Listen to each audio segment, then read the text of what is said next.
তো বন্ধুরা, সকাল সকালই ঘুম থেকে উঠে আমি আমার বাহনটাকে নিয়ে বেরিয়ে পড়লাম পাড়ার দিকে।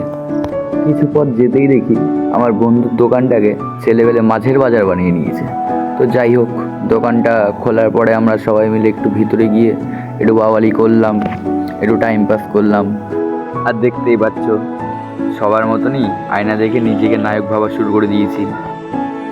আর সন্ধ্যের দিকে আমরা সবাই মিলে বেরিয়েছিলাম একটু চা খাওয়ার উদ্দেশ্যে। আর যেতে যেতেই একজন বলে উঠলো যে ওর ভোর জন্য ভাল্লুক কী সব নিতে হবে, সেই জন্য দোকানে চলে গেলাম। আর এই দোকানে পেলাম না, তাই আরেকটা দোকানে আমরা চলে আসলাম। এসে দেখি যে এই দোকানে ছিল ভাল্লুক পান্ডা না কী নেবে, দিয়ে রীতিমতো আমরা বাছাই করা শুরু করে দিলাম। আর রীতিমতো রীতিকার বইয়ের আবদার ছিল আমার জন্য একটা ভাল্লুকের বাচ্চা নিয়ে আসবে। তো সেই মতো আমরা পছন্দ করে নিলাম। এই যে দেখতে পাচ্ছ একটা ভাল্লুকের বাচ্চা।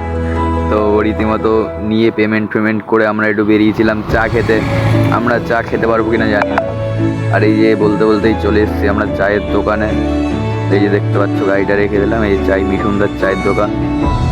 আর চা দিতে দিতেই আমরা চায়ের উপর সবাই মিলে ঝাঁপিয়ে পড়লাম, দিয়ে চাটা খেয়ে সবাই মিলে আবার বেরিয়ে পড়লাম বাড়ির উদ্দেশ্যে।